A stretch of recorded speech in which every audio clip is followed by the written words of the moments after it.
Will a smart Omega Empress gain that exploit that factor? Oh, already early rotations here. 3v1 both sides. Stun and petrify. Everything connects. First blood falls to the hands of smart Omega. What? An ambush. So aggressive. At level 2, they all go down and they ensure that the glue, the strong trader who'll be looking to try and 1v1 the Yuzong, gets punished completely. That already sets up Ayanami to have a bit of an edge in this EXP lane matchup. And later on, as Ayanami gets ahead, that means that the neutral objective gameplay is going to be so difficult with the Black Dragon just flying around. That is going to be nasty, and take a look at that as Daisy now struggling to go solo against not Ayanami, but it's rather a slow tempo game. What you can say about the emblems nor spells? Emblems and spells, for the most part, look pretty standard. Kalkutaka, though, has the killing spree, so attempting to be very aggressive on this Leomord. So far, no real opportunities, and if you look at it, which lane exactly is she supposed to try and gank here on this Leomord without any kind of strong setup? I think Omega will be able to just maneuver around the bulk of those attempts. So let's see here as the first neutral objective will spawn in the Land of Dawn, has spawned in the Land of Dawn. Now let's see here. The positioning is actually smart Omega, who has a slight advantage, but take a look at Kalkuteka located there. So let's see, with the Black Dragon form trying to zone the members of MDH away. Numinum Blast pops as well to zone the members, but take a look at the huge Furious Dive. Catches too, but the follow-up damage doesn't really connect. Daisy in trouble.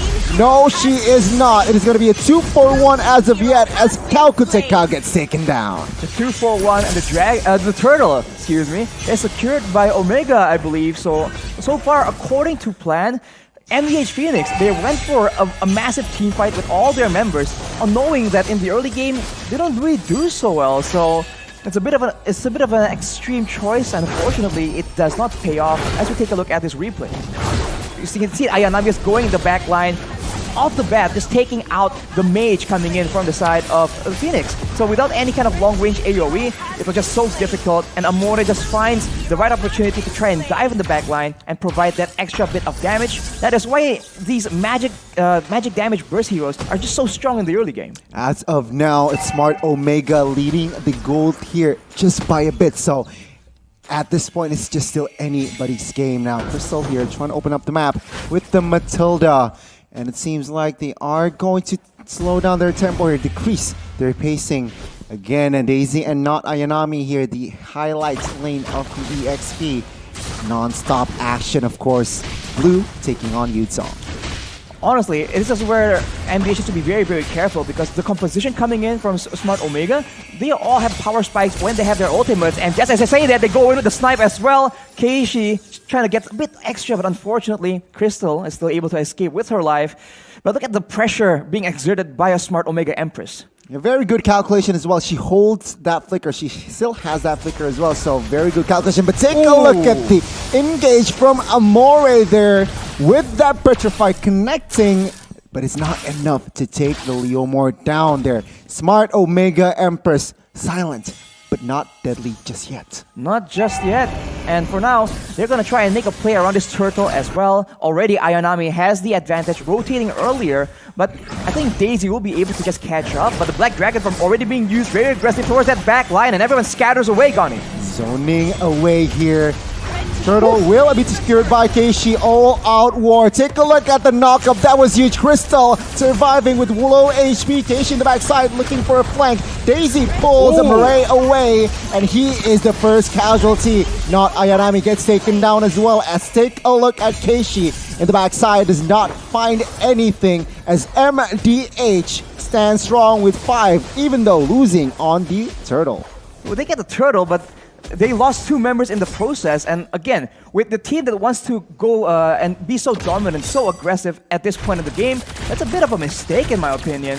MDH Phoenix will be able to use those kills, those resources to try and catch up, and honestly, the longer the game goes, when everyone's ultimates have been used from Smart Omega Empress, you can see that MDH Phoenix has the damage to match up against the team in a long, drawn-out fight, especially having a fighter like Daisy, like Kalkuteka on the Leomord and the Blue. Let's see here. They need to calculate that damage. They need to have the right equipment to take on these fighters now. Let's see here. Opening up maps in the mid side. 3v2 is the body count as of now. Keishi trying to find the flank towards the backside. Does not connect. Does not find the right opening.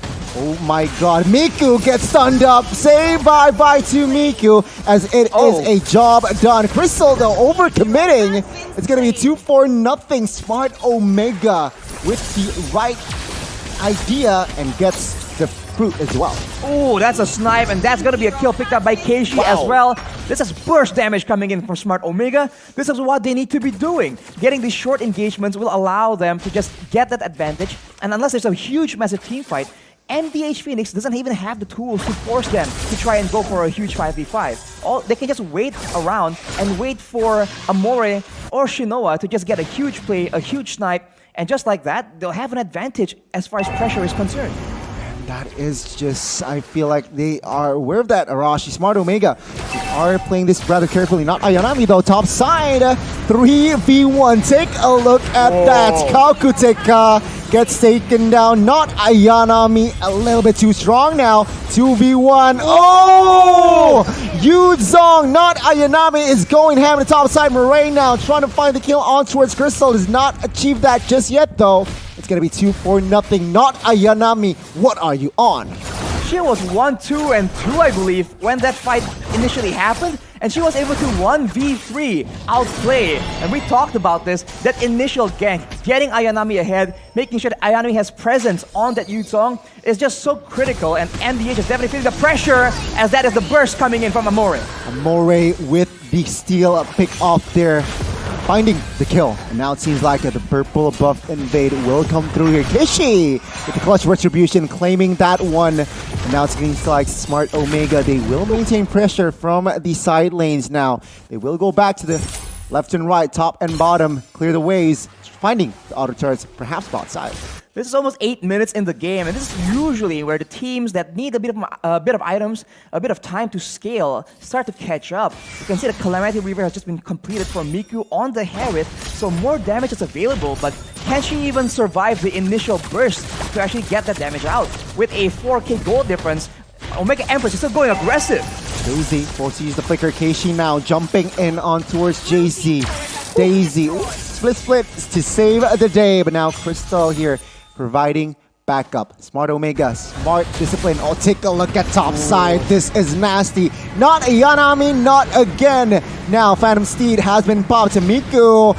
Say bye-bye to Miku here as the Furious Dive will secure the kill. And in the mid side, all action Saw gets taken down. Chaos all over the map, and Crystal was also still be dived on, but unfortunately for her, she'll be able to escape as the mid turret gets taken away by Smart Omega Empress. And we just talked about the Harith, Miku having a power spike, and she gets instantly 1v1, just ran over by Ayanami on this Yuzong. MDH Phoenix, man, they need to try and maintain distance, but they don't have the tools to do so. It seems like the Harith pick does not come to fruition just yet here. 0-3-2 here, Rashi, minute number 9.